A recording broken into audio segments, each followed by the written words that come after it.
this is Catherine O'Connell and welcome to Lawyer on Air. If you are looking for inspirational stories about women in law, then this is the podcast for you. Join me and my lawyer ladies as we enjoy a glass of wine after a hard day at work and talk about the world of women in law. It's my passion to share stories of amazing legal ladies who are working as in-house legal counsel, who have law firm roles, who are leading on boards, and who are doing law differently. From time to time, I will also invite special guests on the show to share their insights on legal recruiting and tips for getting hired as a successful lawyer in Japan. I hope you will enjoy getting to know these amazing women who I am so proud to share a profession with. I'm glad you're here and I hope you enjoy the show. Hi everyone, welcome to another episode in the Lawyer on Air podcast. In this episode, I share with you another diverse story of a woman lawyer working in Japan. I'm Catherine, the host of the show, and I'm a lawyer based in Tokyo for more than 20 years, and I love helping unlock the wisdom of the stories that women lawyers never tell. What I've learned in my career in law so far is if opportunity comes, grab it. And if there's no opportunity, create it. Well, if you listen to my own episode 9 in season 5 of this series, you will have heard me say something quite similar to this. However, these words are from my latest guest, Asako Ouchi, who is the finale guest in this season 5 of the Lawyer on Air podcast. Asako is a senior attorney at IBM in their Tokyo office, and she comes from a mix of BigLaw, in-house and legal secondment background, working with Anderson Mori and Tomosune for nearly 10 years, seconded from there to a big shipping company in Japan and a law firm in London, as well as having worked recently at Novartis and currently in IBM. In her spare time, Asako also enjoys time going out with her family and also focusing mostly on her children. She's very community-minded and participated in school parents' boards as a meaningful external activity towards a sustainable future in her community. And you can check out Asako's full and complete bio in the show notes. Well, on this episode, what will you hear? Asako will share with you how she went from writing what she calls a miserable memo for the partner in the law firm, up to learning how to ask questions that she needed to ask to make sure that she delivered the memo of legal advice for the partner, which can ultimately help the client. She also shares her view that legal advice is often not enough and that lawyers, especially in in-house work, really need to be giving practical solutions and involve as many stakeholders as possible to move the business forward. You'll also hear how Asako recommends traveling overseas in your early years to widen your skills of communication as a lawyer and see the big picture, which will help you in all of the work that you do.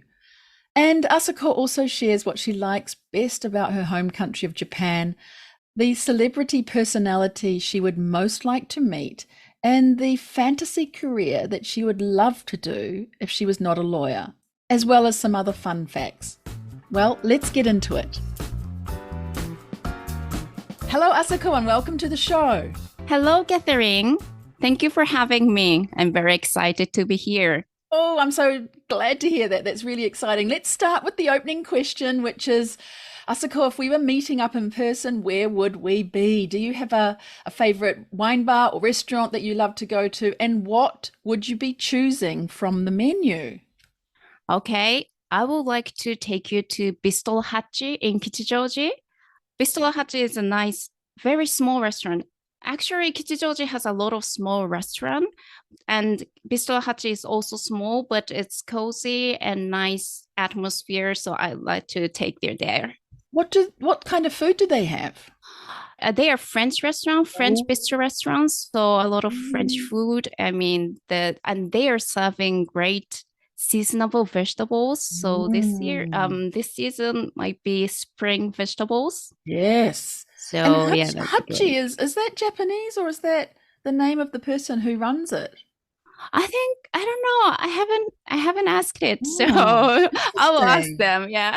And what's your favorite food or drink from that restaurant? yeah, I personally don't drink, so I will Yeah. join you with a nice of glass of juice. But I will for the food, I love meat. I'm a meat person. So Okay. I Sounds would like definitely fun. order like some meat, some steak with the nice vegetables, and then we can enjoy it. Oh, wonderful. It's actually really interesting. Someone said to me in the last weekend that they love hearing everybody's answer to this question because they hear a lot of things that they didn't know that were really great. And it's really something that they find interesting to find out about you as well. So thank you Yeah, for sharing that. I look forward to thank going you. there sometime. Yeah, thank you.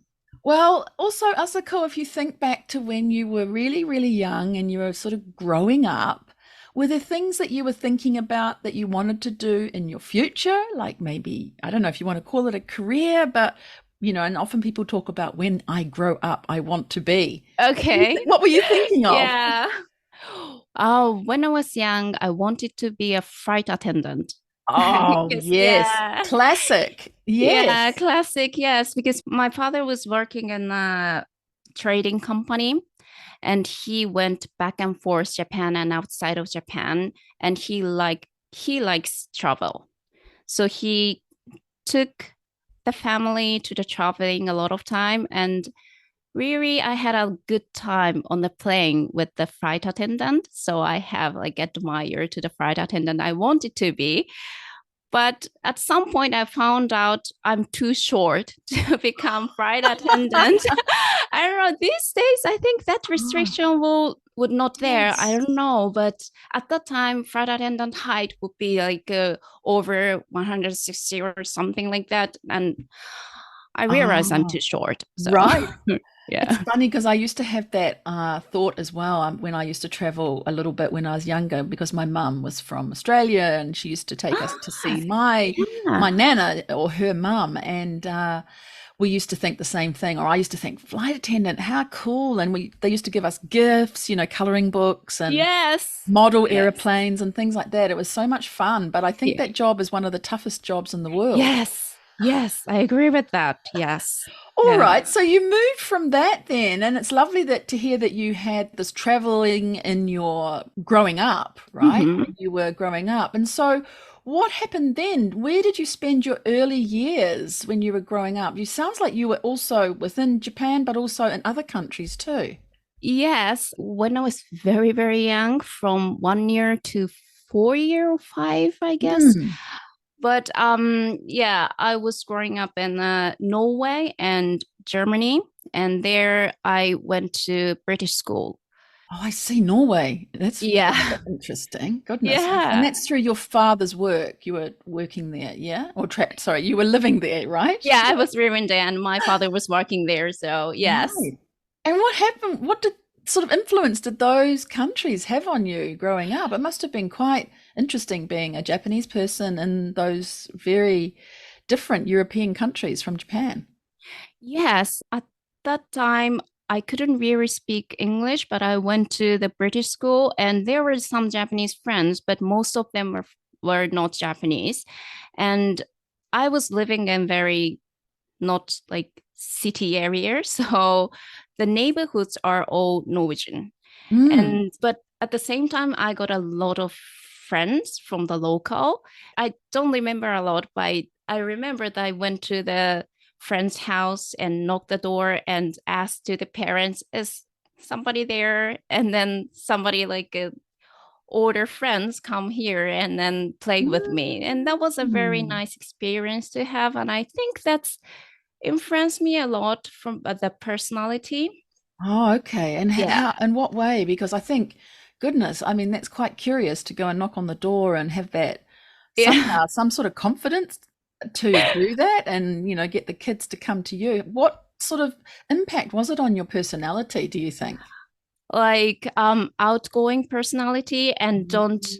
hesitate to go to the I mean how can I say not stranger but go to the place you don't know and Yes, yeah and have a absolutely. communication with them like that kind of thing is have a lot impact on my personality. Oh, for sure. Wow. Okay. So you must have at some time then come back to Japan and had some education in Japan as well?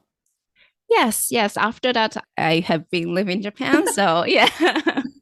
And so Yeah, when and did this, you're a lawyer now, right? So yeah. when did this idea of being a lawyer come up for you? Did someone or anyone guide you or influence you along the way to think about becoming a lawyer? Yeah, I think that is my grandfather. Oh, Yes, while he was working, he was dealing with the labor union from the company side. So he had a lot of story about it. And at that time he was working, the relationship with the company and the labor union was really bad.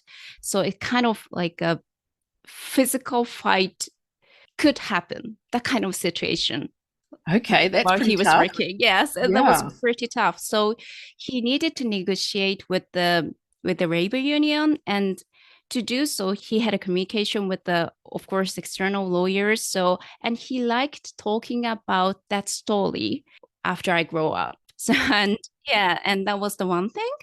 And also, after he retired, he served him as a domestic relation conciliator in a family court, and there he helped the negotiation with in the court of the family matters, and he didn't talk about a lot because it's very secret thing, but at the same time he said that is very fulfillment for him, and it was a dedication for the society. So he liked the job and he recommended me to become a lawyer with those experience.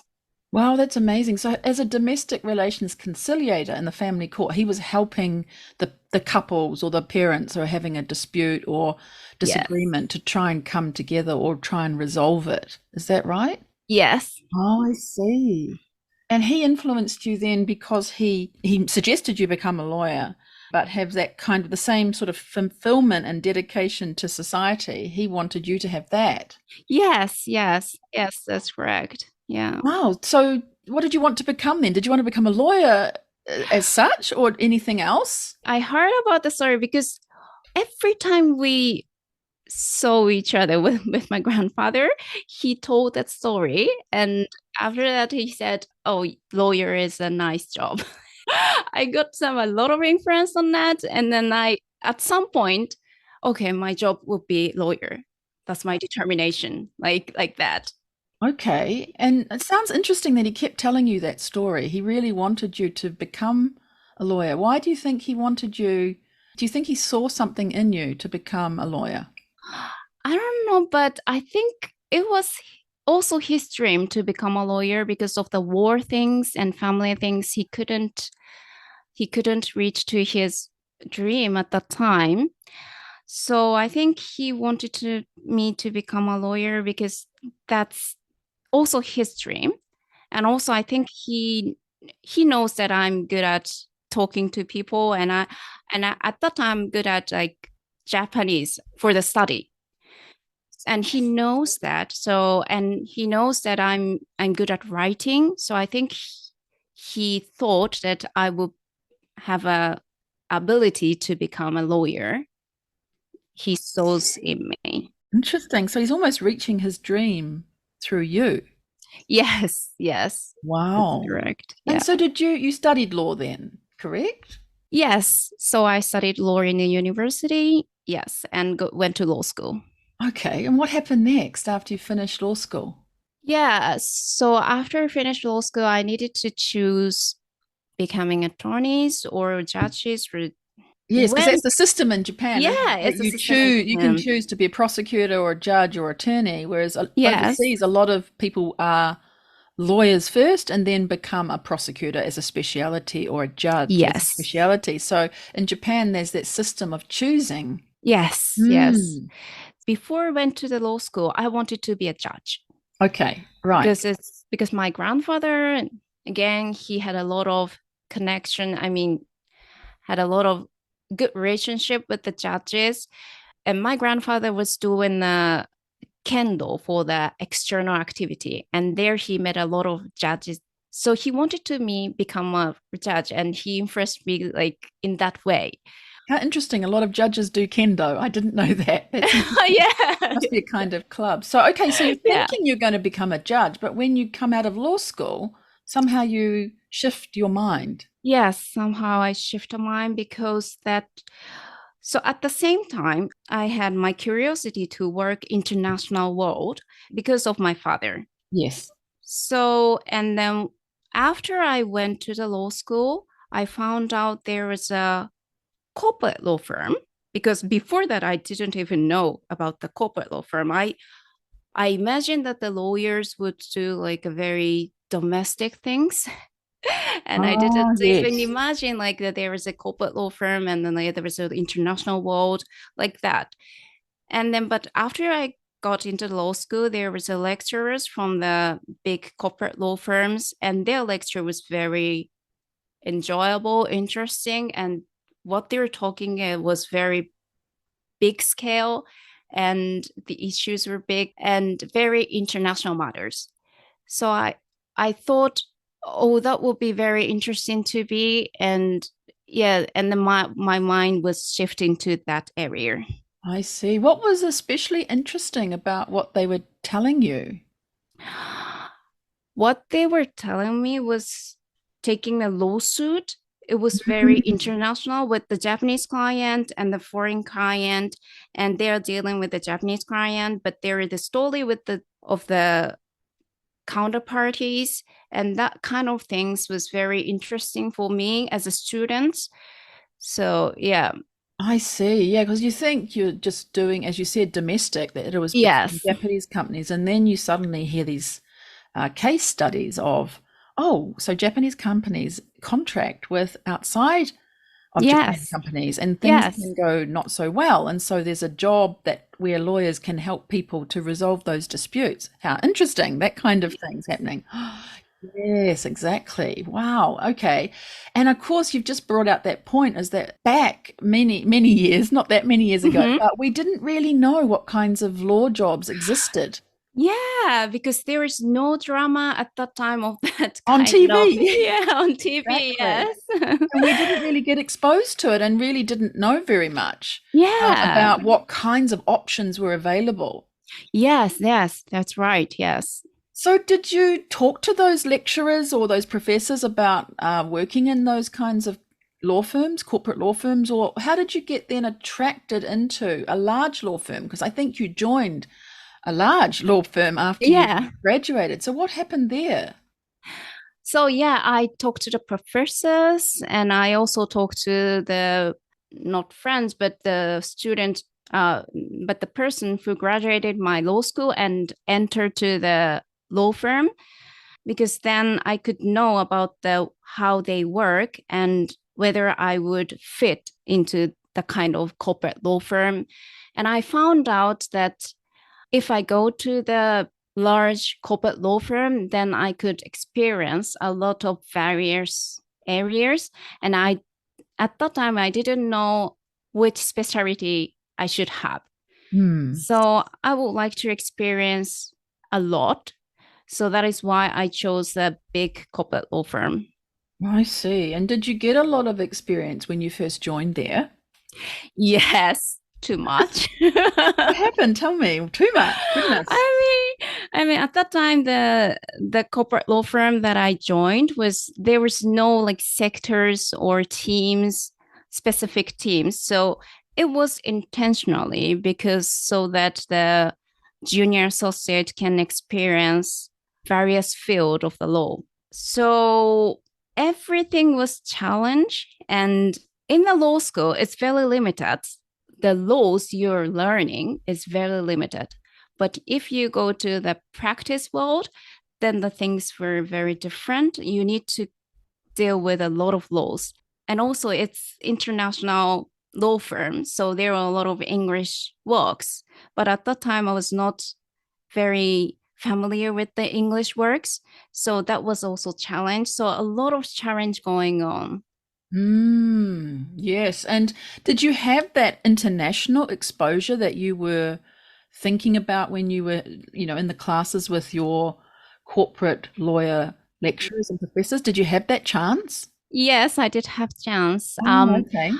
I mean, I remember that in the first few days, a partner actually called me and then he asked me to draft English memo Oh, okay. of yeah of competition law. Oh, And really? he said it was just one page, so you could do it. Oh, okay. And I hang up, Yeah, but sure. I didn't know what to do. And I should have asked him how to do it, but I Yeah. didn't have a courage to ask him. And Mm. so I did it by my own self. And ended up it's like miserable memo. So yeah, that was the first experience that I had like for the international work. But then I slowly learned, and then yeah, and Oh, then I miserable memo. That's, yeah, miserable memo to the I improvement. think, Yeah. myself and others who are listening will be exactly going, yeah, yeah, I know exactly what you mean. And you don't have that courage, but these days we've just got to, don't we, ask, Yes, oh, what do you yes. mean? Where do I find the resources? And what do you want as your outcome? Or what are you looking for? Or, when do you need this completed by? Even questions like that. Or can I come and see you while I'm writing it to ask you questions? All Yeah. of those Yeah, things that we might exactly. ask now at the time, it didn't even feel like we Yes. could even ask those questions. Is that right for you? Yes, yes, exactly. And I found out like now I know that if you write a memo, you need to know the background and why it need and what does the partner need to be as a result. So that kind of questions I should have asked. And I understand right now that the asking questions are very important as well. Yeah. So now I know, but at that time I didn't know. So did you change then that miserable memo? I mean, sometimes it's the things like that where we trip over that help us to be better at the next stage, right? So I Yes. guess that experience helped you for next time. Yes, yes. I needed to reach out to the partner to ask and then involve others to complete the memo because at that time the law firm had there were a lot of foreign lawyers working in the law firm, so I should have asked them to help me to draft a memo, and Yeah. that kind of thing I learned. Just that one thing to ask, and it's never ever embarrassing. Actually, people want you to ask, and I think almost the Yeah. partners are waiting for you to ask. So Yes. yeah, it's a really important thing that you've just said there to remember. Just simply say, can I have some help here? Or I need to know exactly what you mean by this. What do you want as this outcome? How is this going to be used? Yeah. What does this mean to the client if we come down on one side or the other? What's the difference for the client? So understanding that can really drive it the way that you write and how passionate you can write your memo as well. Yes, yes. Mm. Yeah, I think so. Yes. Turning it from miserable memo into miracle memo, right? Miracle memo, yes. Well, that's a really And I great need some example. information to do it. Yes. Yes, great Yeah. example. Thank you for sharing that. And I think during that time, you were with this firm maybe around 10 or so years, nearly. Yeah. Yeah. And so you also had a chance to do some secondments, I believe. Yes. So tell us about those. Yeah, it was very interesting experience. In my third year, I was seconded to a big Japanese shipping company. At that time, that shipping company was reconstructing their compliance structure of the competition law, specific for the competition law because of the case they had at the time. So they hired some lawyers as a secondment. So there were not only me, but other lawyers came to the company from the other law firm. And we were having a lot of interviews with the business people in the company and mapping the risks Mm. and put into the compliance system or compliance memos or rules and implement it. So that was very unique experience that I had. Sure. Sounds like it too. And how long were you with them for? I was there for just 1 year, but I learned a lot. Yeah. Like, What yeah, what do you take away as one of your biggest learnings from perhaps that particular secondment or just secondments in general? What is your lasting thought from secondments? Yeah, the one thing I learned is that my personality would fit into the in-house counsel. That Mm. was what I learned. Because I have a curiosity to the business. So I like talking to the business people. And as an external counsel, it's very important to give a legal advice. And in-house lawyers, it's very important too. But the most important thing is that to implement something that the company want to do. So not only give the legal advice, but also to give how to implement it. It was very interesting for me. So I thought my personality would fit into the in-house counsel. So that's the biggest thing I learned through that secondment. Yeah, it's that, isn't it? It's not just the legal advice, but actually, thank you for the advice, but what do I do with it? Because the Yes. business people need to know how it can impact them, how to actually do it, right? Not just Yes. here you go and go away and do it. You need to know how And to do it. sometimes, and also what I learned is that because I was third year associate, so I was very young. So before that, I thought that the answer was that only one answer existing. But after secondment, I understood that the answer depending on the what the client want to do. And of course, sometimes legal assessment and the answer will be only one, but how to give them an answer and how to implement it, there are a lot of options. So that was the another thing I learned from that secondment. That's brilliant, isn't it? The eye-opening realization that there's not just one answer and it Yes, really yes. depends on what the client wants, and you're sort of massaging it and moving it and adjusting it to what they Mm-hmm. need. Oh, that's absolutely awesome. And you also had another secondment, I believe, too, outside of Japan. Yeah, I went to London for the secondment and for an attorney. What happened there? So you went to another law firm in London from the law firm in Japan? Yes, So they're kind of related law firms in some way. yes, in some way, Ah. because we are Mm. having the same Japanese client, so that I wanted to go outside of Japan at some point. So that was my desire from the junior associate. And after I took the maternity leave, and then it was like a fifth year of my law firm. And then I asked the partner, is there any option or is there any position from outside of Japan that I could take? And then he introduced me to that law firm because we had the same Japanese client for the competition law. So the partner thought that I would fit into that law firm. And then I took it. Okay, so you are a young mother at this stage. Yes, I was a very young mother at that stage. My daughter was 1 year old at that time. And because my husband was living in China, so I took my daughter by myself and flew to London. Ooh, Yeah. how incredible.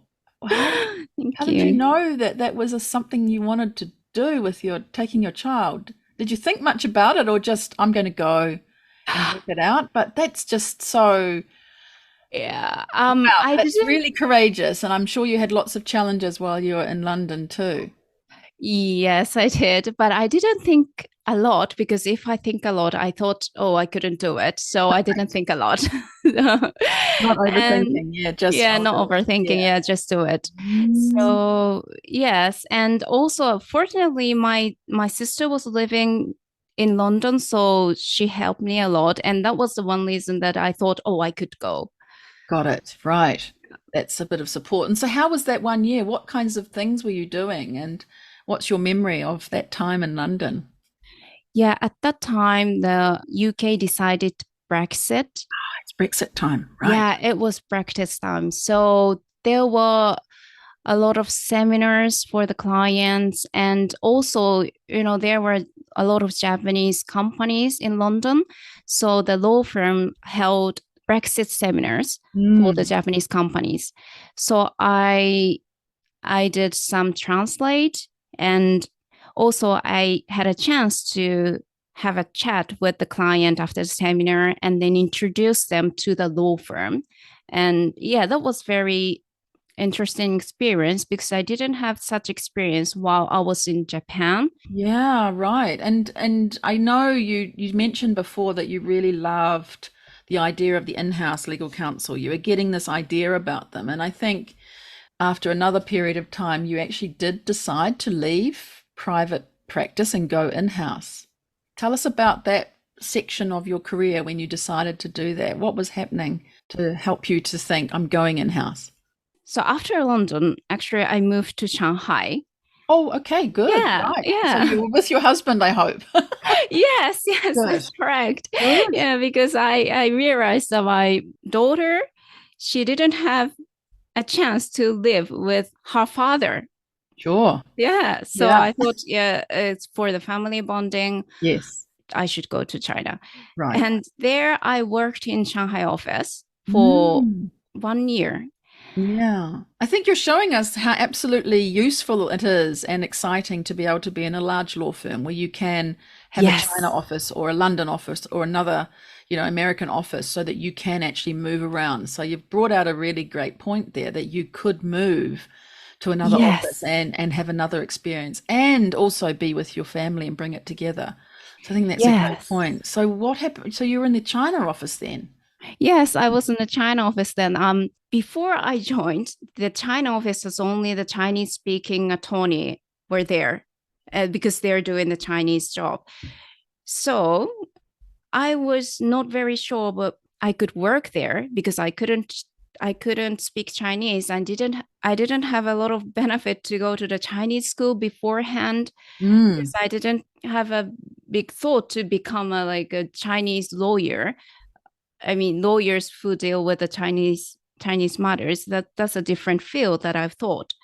So I negotiated with the partner at the time in the China office, asked to can I go to the China office even if I couldn't speak Chinese, and then he said if I can have a work from Tokyo office, Mm. then it will be fine. So you need to, and he said you need to talk to Tokyo office partner whether I could have a work from Mm. remotely from the Tokyo office. So I met with the many partners in Japan office, and Mm.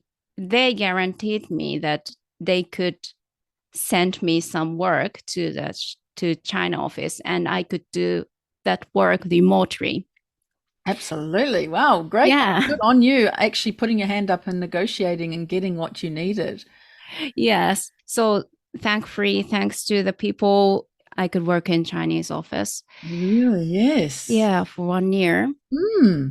And then after that, because I had a curiosity to work as an in-house lawyer, and I have talked to that passion to the partners, and I asked them if there's any chance to have a secondment or something, then please let me know. And then one partner called me that there was a chance to go to the pharmaceutical company and it will be a great position.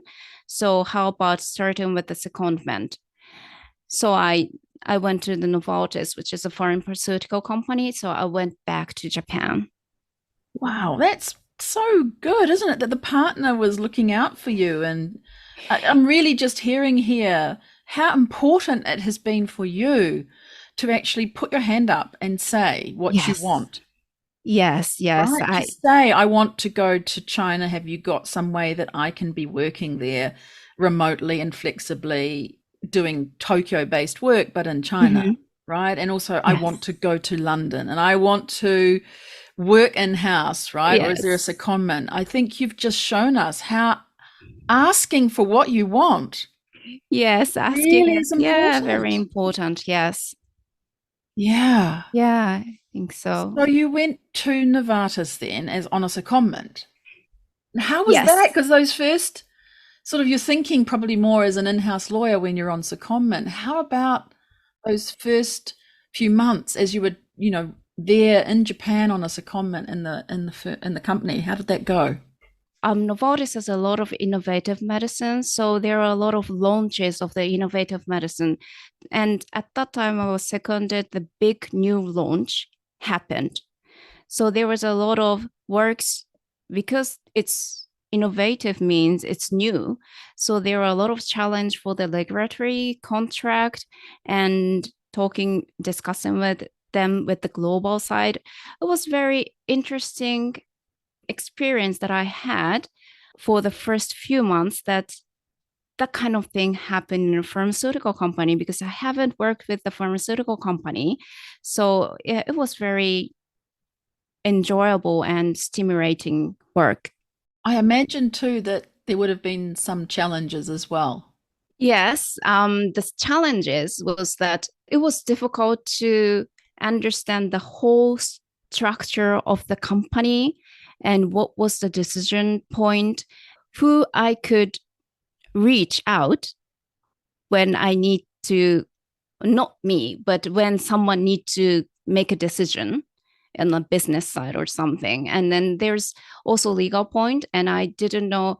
It took some time for me to understand who to reach out and what internal approval I need to get, the kind of thing. Yes, I that's was so. trying. Yeah, it's not always about the law and being Yes, in the legal department or being the secondee to the legal department. It's about those things inside the company that are the tricky bits about being an in-house legal.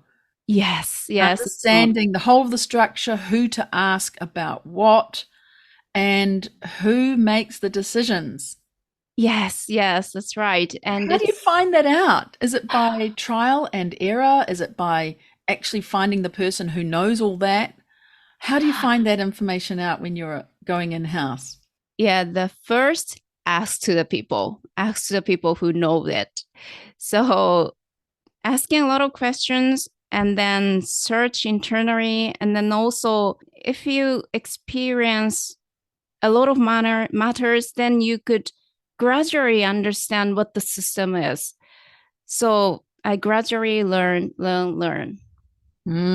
Yeah, you again asking questions, right? It's Yes. so important. It seems like an easy thing to say, but knowing how Yeah. to ask is really tricky. But that's the key to Yes. knowing, right? Finding out the information so you know who to ask about what particular thing. It's so critical for Mhm, success in in-house mhm. work. I think generally, but particularly in in-house, you've got to know who to ask for various things. Yes. And as an in-house counsel, I think it's not only the legal, it's important to have a legal knowledge, and legal advice is very important. But at the same time, if you don't know that, as you said, if you don't know the internal system, you cannot implement, you cannot like move business forward. And it's important for the legal counsel, internal legal counsel, to move the business forward. So yeah, that's the challenge that I had. Yeah, and you can end up being quite passive and not impacting the business because you're just waiting for someone to come to you, maybe to ask legal a Mm-hmm. question, whereas really you've got to go out of your zone and be the one that's proactive. Yes. Yeah. So at some point you're a secondee, but at some point you actually join them as a Yes. in-house legal counsel, right? Yes. What happened there? How did that come about? So from the junior, I had a curiosity to become an in-house counsel, in-house lawyer. And then working as a secondee in the Novartis, I found out, okay, I like this job. I like this work. I like this work style. So I talked to the company through at that time, my boss. Hmm. And then said he would do anything that he could for me to join Novartis. And then I got the position. Brilliant. Yeah, brilliant. And you managed to negotiate with the firm as well to join. Yes, Yeah. yes. Oh my Yeah. goodness, that's so exciting. And then what do you remember then? What's one of the biggest things from those days that you can think about that really makes you think, when you think of Novartis, you think of something that happened that you really think was, oh, I'm so glad that happened, or it was a great experience to have had. Yes. While I was working in a law firm, it's all of the colleagues are lawyers. So on the client or business side, but it's external. But if you're in-house counsel, you need to work with one team with other department. And that point, I really enjoy it. Like when something happened and when we need to solve it, it's not only legal could solve it, but we need to involve from the other department and collect the knowledge and then find a solution. And that's the thing, that's the one I really enjoyed in Novartis, working as a one team. Yes, the pieces come together, don't they? And I think when you're Yes. external counsel, you're providing information. And I suppose as in-house legal counsel, you're also receiving external legal advice, but that's one part of the puzzle. Yes, The other correct. bits come Yes. together, don't they? And Yes. yeah, and I can see how you said before about your personality fits in-house counsel because of your curiosity and you like Mm-hmm. speaking with business people. And I think if you don't like that sort of thing, then in-house is often not a very suitable place for people to be. But it's certainly the key to success is being really conversant and being able to talk with the Mm-hmm. in-house legal team, but also with the other people in different sections, different functions of the business. Yes, yes, I agree with that. Totally agree with that. Right. And so from then what's your journey to now? Because you're in a different role now. Yes, I moved to the different company, IT company, IBM. And it was because, so while working as an in-house counsel, there were a lot of opportunity to think about your career and to look back your career. And in working in law firm, I didn't have a lot of such opportunities. I mean, I should have done it, but there was not like system of that recorrection. Mm. But when you're working as an in-house counsel, there was a lot of like evaluation process or sort of that kind of thing.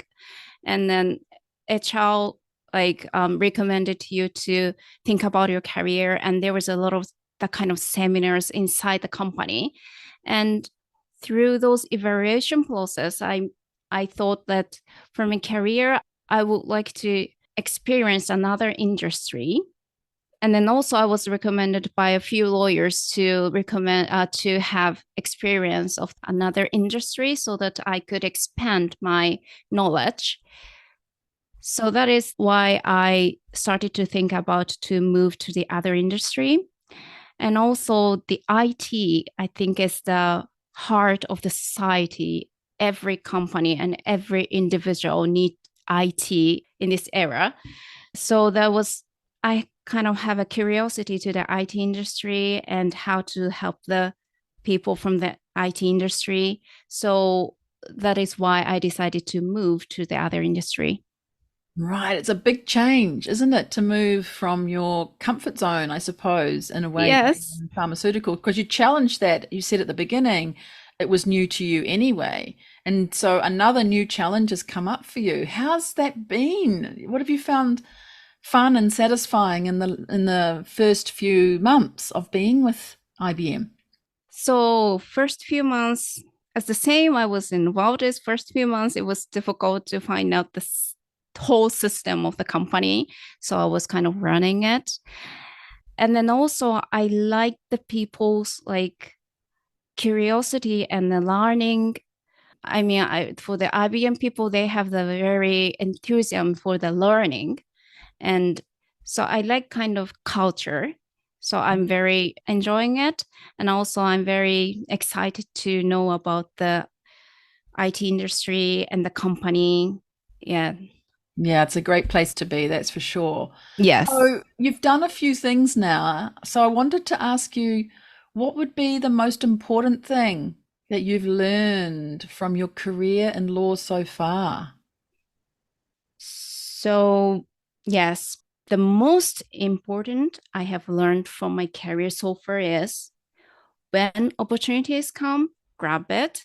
And when there's no opportunity, then create it, ask it. Ooh. When do you think, yeah, so you've done that. I was going to ask you, when do Yeah. you think you've done it? But obviously, it's very clear from what you've told us that there was none for London and you created it, Yes, yes.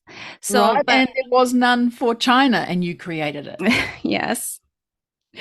So I know that my personality, I have some tendencies to go to the easier way, like, but I try not to because I know that if you go to the easier way through my experience, I know that if you go to easier way, the results would not very good, or you cannot move forward. You just stay into the same place. Mm. So I try to challenge, and I rather to struggle at the beginning with the new challenges than regretting for not doing it. Right, exactly. Right. It's so easy to do the easy things, but you're saying Yes. do something tough and get over it. And if it doesn't work, well, you've tried it, but at least to have tried something a little bit more difficult to push yourself. Yes. Oh, that's so good. Yes. I think that's great advice for young lawyers to hear as well. But do you have some other advice that perhaps young people might be thinking about if they're thinking about a career in law? What would you tell them to think about? Yes, I would tell them like try experience many new things as much as you could, Hmm. as many as you could, so that you could find where your passion lies or figure out which environment will help you to achieve your potentials. So that's what I would advise. Absolutely. And if you look back from yourself now, back to when you were young, Asako, Mm-hmm. what would you say was the best advice that you had, or perhaps even the advice that you would then give to yourself back then? If you're looking back down the track and you see yourself down there, what would you say to yourself? I would say during the college, you should go abroad to study. Right. Yeah, because I didn't do it. And I really Mm. regret it at this right Mm. now. I didn't think about it when I was college because I was full with the many, many personal interesting things. So I didn't think about going to the outside of Japan and learn something. But I regret it. So I would advise Mm. my, yeah. Could you still do that? Go overseas and study? Yeah, I could Possibly. still do it, possibly. Yes. How do you think it would have been good for you to do the study outside of Japan, what, 10 or 20 years ago? Um, for the for the language ability, English skills, Mm. and also have the like a discussion in English. That's the difficult part, and I'm trying to develop myself right now. But communicating in English, it's fine, but have a Mm. discussion in English, that's a different one. So, but there are a lot of opportunities to have a discussion with the global people when you're working on an in-house counsel in an international company. So I would like to develop my skill in that way. So that's what I want to learn. It's very interesting. You mentioned communication. I saw something recently. I think it was some recruiters had done a report on the skills that are most needed for the future of Mm-hmm. work. And Mm-hmm. the most important skill is actually communication. Yeah. And this is Yeah. amongst lawyers, that lawyers need to be able to communicate. They can have many other things at their disposal, but not being able to communicate is going to be the thing that means that lawyers aren't going to be successful. So I thought that was interesting. Yes, I think Yeah, so. and as you're Yeah. saying, and communicating in another language, it's another level as well. Yes. Yes. Wow. As well as that, then for the future, you're now in this amazing company. So, what would you think about then for lawyers who are seeing you working in this company, the future of law? What do you see as your sort of ideas or thoughts that might be happening in the area of law in the future? Yeah, I think in this episode, some lawyers told, but I Mm. think AI would Mm. change the in-house counsel world as well. From my experience working as an in-house counsel, there are a lot of repetition of the contract review, which is very important, but it will take time. But if we use AI in a good way, then the practice will change. Like, for example, the business people can do by themselves the contract review using AI, and that will make efficiency for the business as well. And the work will move faster for them. But at the same time, I understand that AI has a controversial thing, and we need to consider about using it in an ethical and lawful way. So we need to figure out how to use the AI. But I'm very excited to see this AI future because I'm sure that using AI in a practical way would come very soon. So, Interesting. Yes. And is there anything then today that we didn't cover that you wanted to mention or you wanted to re-emphasize that we haven't, that we went through that you wanted to talk about again or say, yeah. yeah, is there anything else? When I was a junior associate, there was no role model Mm. of the woman. It was very little chance to hear about the women lawyers' experience. So I think this series of episodes, I really appreciate. Those are very good for us as well and for the young lawyers. So thank you very much for. I'm Oh, very thank glad you. that I joined to this episode. Oh, thank you very much. You've really also been sharing quite a lot that I think Yeah, is extremely useful for people who are listening at various stages of their career. Thank you so much. thank you. So let's wind down our conversation with a few lighter, maybe because you're curious, some more curious questions to just finish up today. We've talked about a few of these, and you've probably heard some in the past, but your favorite saying in either Japanese or English, something that you find you say a lot, or a kotowaza of some sort. Yes, I have. 石の上にも3年. Ah, Yeah, even a stone will get warm if you sit on there for 3 years. even a stone will get warm if you sit on it for 3 years. What does that Yeah, mean? yeah, it means like it means like if you keep doing it, then there will be a good result. Right. So keep doing is very important. Ah, absolutely. And how about a famous person or celebrity that you would like to meet or have already met? Yukichi Fukuzawa. Yeah. Yukichi. Yukichi Fukuzawa, he was the Fukuzawa. founder of the Keio University, and I went to the Keio University, and I'm Oh, very curious what he lectured to us if what, I met him. what would he teach, do you think? Um, What was his area of speciality? I know he's founder of KO, but what did he specialize in? he was he I think he was doing a lot of things, but I think he could teach us like what we could do for Japan. Mm, I mean, I would like to have a lecture of that, like a big story. brilliant. Well, what would you like to do for Japan? I would like to, because I have this legal skills, so I would like to use it for the myself is a very small, but I believe that if we could do a big thing together with the other skills, so I would like to take part of it. Oh, that's great. What's one thing that you really like about Japan? Um, clean and safe. Yes. Yes. And I know you love law, but if you could do a totally different business or different occupation Mm-hmm. tomorrow, what would that be? Musical actress. An actress Yeah, in a musical actress. musical. Yes. Ah, you can Yeah, sing. that You would can be fun. obviously sing. You must be able to sing. Yes, I can sing. I love singing and Oh, dancing. wow. Oh, wow. Interesting. Interesting. Yeah. Okay. And one more question. If you could write a book tomorrow, what would you write that about? Um, because I love fantasy, so I would like fantasy based on a legal world. Really? Oh my Yeah. goodness. Yes, keep going. I haven't read that kind of thing, so Oh, combination of legal world and the fantasy would be fun. So I write about it.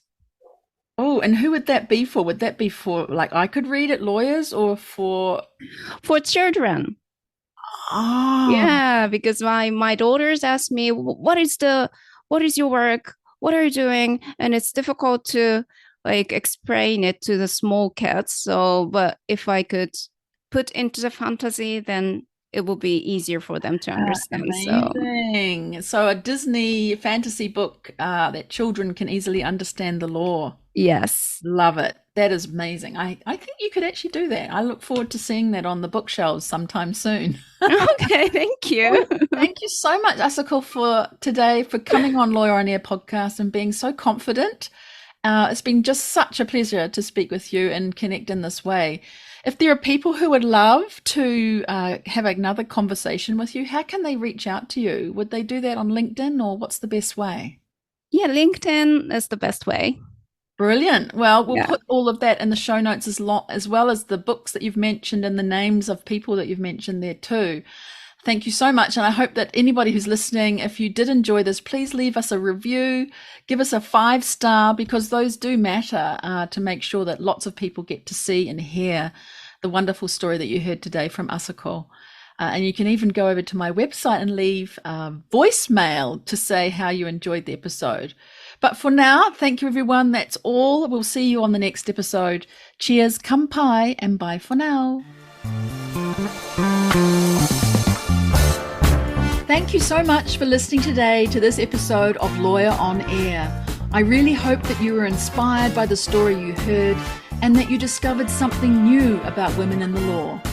Please subscribe to the show so that you don't miss future episodes. And if you can think of even just one person to share this episode with, that would make my day. I invite you to connect with me to talk more. Jump on over to LinkedIn or Instagram where you can find me, or send me a message via my website contact page.